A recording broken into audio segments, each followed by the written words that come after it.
गुरुदेव महेश्वर गुरु साक्षात् परब्रह्म तस्मै श्री गुरुवे नमः। श्रीनाथादि गुरुत्रयं गणपति पीठत्रयं भैरवं सिद्धगुपटकत्रयं पदेगुं धृतिक्रम मंडलम वीरानश्चतुष्टनकम वीरावली पंचकम श्रीमन्मायन मंत्रासीतम वंदे गुरुर्मंडलम। सारे गुरुमंडल को प्रणाम करता हुआ मैं परम पूज्य सदगुरुदेव स्वामी निखिलेशानंद के चरणों में प्रणाम करता हुआ आज संत गजानन महाराज जो शेगांव निवासी है, जो मेरे प्रथम गुरु है और जिनको त्रैलंग स्वामी स्वरूप कहा गया है, ऐसे संत गजानन महाराज को भी प्रणाम करता हूँ। सारे गुरुमंडल को प्रणाम करता हुआ आज का यह कार्यक्रम आरंभ करता हूँ। मेरे को यहाँ के आयोजकों ने समय दे दिया है, इस समय में इतना ही बात करना है और उसके बाद आपको यानी पूरे रिस्ट्रिक्शन में बंधे हुए रखें। आपको मेरे को सबको उतना ही काम करना है, क्योंकि हम ज़्यादा हमारा आश्रम नहीं है कि हम हमारे कामों से परे, तो आधे घंटे में पूरा खत्म करना है तुम्हारे को जो कहना है। उसके बाद उनका कार्यक्रम होगा। हम आश्रम के नियमों से और उनके बंधनों से हमें चलना है। तो अभी मैं ये बात कह रहा था कि पहले मैंने आज सुबह जैसा ही कहा था कि आप लोग सब लोग यहाँ की अधिष्ठात्री देवता या कहो वृंदावन की कुल देवता माता कात्यायनी और गोपेश्वर महादेव जो शिवजी है, उनको आप गोपेश्वर महादेव को यहाँ के क्षेत्रपाल का हम कभी नहीं देखा कि जहाँ भी शिव जी है वहाँ भैरव क्षेत्रपाल के रूप में, या विष्णु जहाँ है वहाँ गरुड़ को क्षेत्रपाल के रूप में देखा है। यहाँ गोपेश्वर महादेव को क्षेत्रपाल के रूप में देखा है।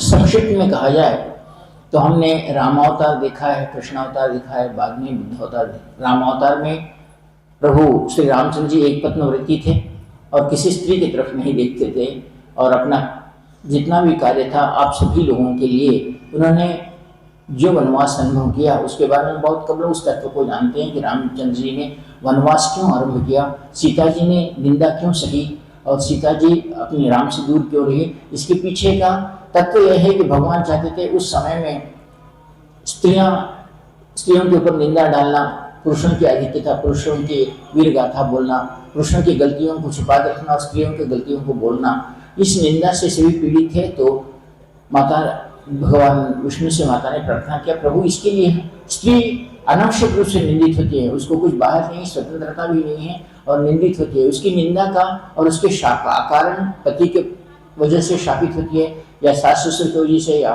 और समाज की वजह से स्त्रियों को ही पतित कहा गया है और पुरुष पुण्यवान बन के चलता है। फिर ऐसे इस पापों से कैसे हम दूरी बनाएं, इस पापों से स्त्रियों को मुक्त कैसा करें। तो माता लक्ष्मी को कहा, रामचंद्र जी कहते हैं क्या तू तैयार है, मैं जिस तपस्या में जाने वाला हूँ तुम मेरे साथ तपस्या में साथ दोगी और उस सीता के तुम उस पापों के स्त्रियों के उस पाप को तू ही निवारण कर सकती है। तब माता लक्ष्मी ने अंश के रूप में कहा कि मैं इस बारे में तैयार हूँ और उन्होंने सीता का रूप धारण किया। और आप तो जानते हैं सीता माता को किस प्रकार निंदित किया गया, किस प्रकार की निंदा उनके ऊपर जो करनी थी। अग्नि प्रवेश करने के बाद भी उनके ऊपर निंदा सहन करनी पड़ी और वे गर्भवती रहते समय भी वनवास को उन्होंने अनुभव किया। उसी तरह कहते हैं कि सीता माता की जो आराधना करता है, जो स्त्री हो पुरुष हो, वो निंदा का भागी नहीं बनता है, उसके ऊपर की निंदा चली जाती है। जो स्त्री सीता माता की आराधना करती है, सीता माता का मंत्र जप करती है, उसको निंदा का सामना नहीं करना पड़ता।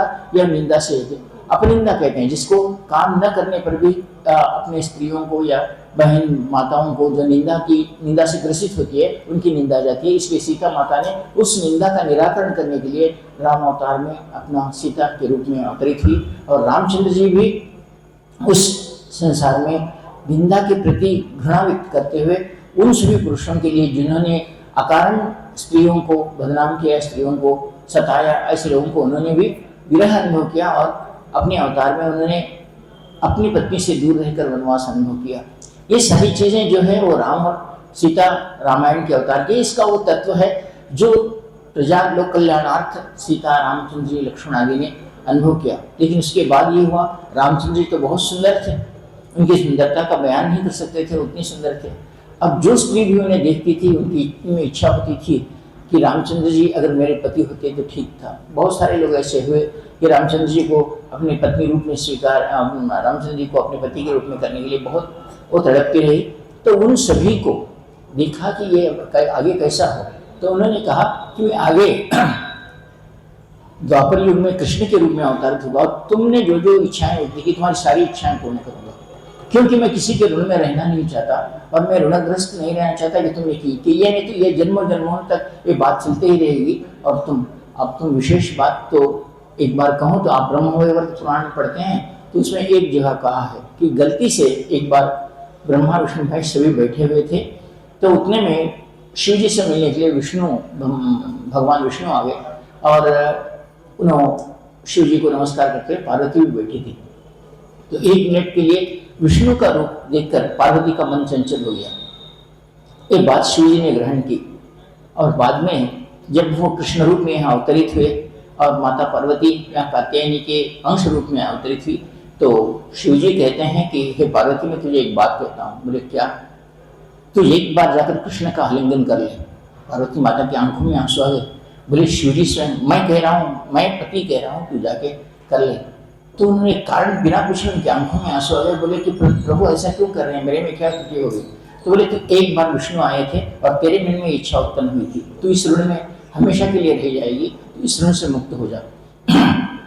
तब भगवान विष्णु वहीं खड़े हुए कहते हैं प्रभु शिव जी आपकी लीला आप जाने, अगर हरिहर में भेद है तो आप ये काम करवाओ, अगर हरिहर में भेद नहीं है तो लंग पार्वती आपका ही आलिंगन करेगी। ये बात उन्होंने कहकर इस प्रकार सारे ऋणों से पापों से मुक्त होने के लिए यह वृंदावन नगरी और यहाँ की स्त्री रूप में या कृष्ण रूप में भगवान अवतरित हुए और उन्होंने सारे पापों का क्षय करने के लिए कहा। तब भगवान शिव जी कहते हैं कि मैं यहाँ क्षेत्रपाल बनकर उसका साक्षी बनूंगा जो गत जन्म में कुछ भी पाप करते हुए अपने माता पिता से, अपने गुरु से, अपने अपने लोगों से, ऋषि से, किसी देवता से शापग्रस्त हो गए हैं।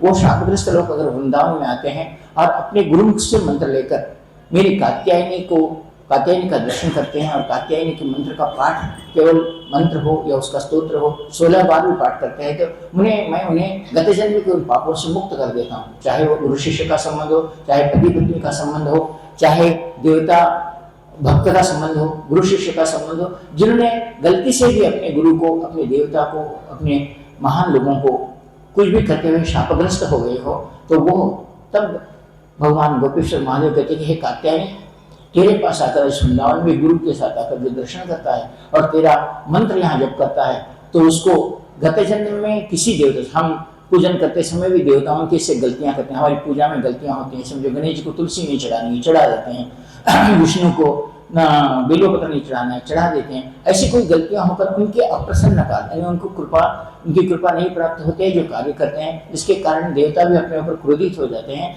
और हमें उसका पाप भोगना पड़ता है। ऐसे समय में मालूम होकर भी न मालूम होकर भी हमारे से गलतियां हो गई और उस कारण हमें दरिद्रता भोगनी पड़ी, या नौकरी हो, पति पत्नी का झगड़ा हो, बच्चे अपना काम ना सुनना हो, पत्नियों का सुख ना हो, पति को सुख ना हो, पति पत्नी छोड़ के जाना हो, ये सारी चीज़ें हमारे घर में दरिद्रता हो, लक्ष्मी हमारे से दूर जाना हो। हम कर्म तो बहुत करते हैं, हम देखते हैं एक सब्जी बेचने वाला, एक फल बेचने वाला सुबह से शाम तक काम करता है तो आज के ज़माने में ज़्यादा से ज़्यादा 500 रुपये कमाएगा। और एक आदमी केवल शेयर मार्केट करता है या कुछ व्यवसाय करता है, 1 घंटे में लाखों रुपए कमाता है। ये भाग्य क्या है, क्यों इनमें ये दूरी है? तो ये दूरी इसलिए है कि उसके भाग्य में जो श्राप हुआ था उसका सुबह से शाम तक मेहनत करने के बाद भी वो 500 रुपये नहीं कमाता, और जिसका भाग्य में हो कुछ काम नहीं करते हुए भी वो लाखों रुपए कमाता है। इसके पीछे का रहस्य क्या है? इसके पीछे जो हुआ है हम देखते हैं। हम सब कभी कभी बोलते हैं कि मैंने कुछ भी गलती नहीं की गुरुजी, और मेरी पत्नी को या मेरे उनको कैंसर का रोग हो गया या कुछ ऐसा रोग हो गया जो उससे बाहर ही नहीं थी। बहुत सारे लोगों को हम बहुत सारे अस्पतालों में वगैरह देखते हैं कि वो पड़े हुए भी बेड पर, उनकी आंखों में आता है, वो रोज चाहते हैं कि मैं आज अगर मुझे मृत्यु प्राप्त होता अच्छा है इस ऐसे जीवन से भी। ऐसा क्यों होता है? क्यों ऐसे कौन से भयंकर रोग है जिससे पीड़ित होकर हमें पीड़ा अनुभव करनी पड़ती है?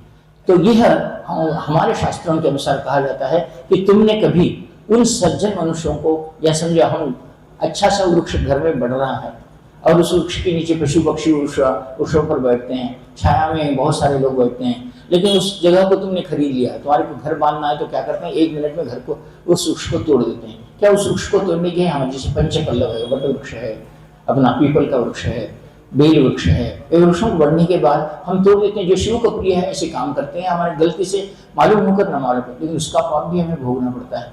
तो इन ऐसे चीजों के पापों के कारण हमें जो भोगना पड़ता है, जो अकारण हुए हैं और कारण से भी हुए होंगे, तो ऐसे पापों से मुक्त होने के लिए माता कात्यायनी शिव से वर मांगा था कि जो वृंदावन में आकर मेरे मंत्र की 16 माला करता है और अपने, तो मैं उसके पापों का निश्चय ही मैं दूर करूंगी। जैसे मेरे से गलती हो जाकर मैंने कृष्ण को केवल देखने मात्र से तुमने मुझे इतनी बड़ी बात कही थी, तो उस पापों से मुक्त होने के लिए मैं चाहती हूँ कि जो यहाँ आए और इस कात्यायनी मंत्र को करें, इस कात्यायनी की साधना को करें, वो उस पापों से मुक्त हो जाए। तो गोपेश्वर महादेव शिव जी के रूप में थे। उन्होंने कहा कि मैं साक्षी होता हूँ कि ये लोग तुम्हारे पास आए थे और इनकी शाप मुक्ति हो, और ये अपने गुरु शिष्य का संबंध, अपने देवता का भक्त संबंध हो, अपने श्रेष्ठता माता पिता का आदि संबंध हो, जिससे वो शापग्रस्त है, शाप से मुक्त हो जाए।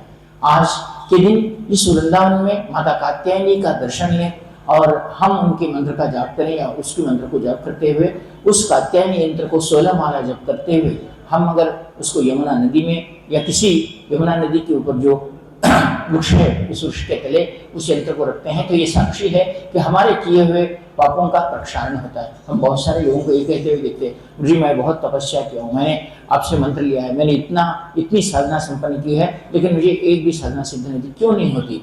एक बार देखते हैं कि भक्ति भाव से छोटा बच्चा, ध्रुव जैसा बालक भी विष्णु मंत्र से, एक योग्य गुरु ने, नारद महर्षि ने उनको, ध्रुव को हो, प्रहलाद को गर्भ में दीक्षा दी थी और वे संसार प्रसिद्ध हुए, जग प्रसिद्ध हुए। ऐसे गुरुओं की प्राप्ति होना, ऐसे गुरुओं से शापग्रस्त में होते हुए देवताओं को जीतना और देवताओं को बाध्य करना कि वो पृथ्वी पर आ जाए, देवताओं को बाध्य करने की। यानी आप देखते हैं वामन अवतार में, जब वामन अवतार लेकर बलि के पास गए थे, तो कश्यप और अदिति माता दोनों ने वामन अवतार को देखा और मन में धारणा की और प्रार्थना की कि हे वामन, हम चाहते हैं कि आप हमें पुत्र रूप में प्राप्त हो, ऐसी इच्छा उन्होंने व्यक्त की थी। तो वामन अवतार में उन्होंने कहा कि मैं तुम्हारी इच्छा जरूर पूर्ण करूंगा, अगले जन्म में तुम मेरे लिए तपस्या करो, मैं तुम्हारे को पुत्र रूप में प्राप्त होऊंगा।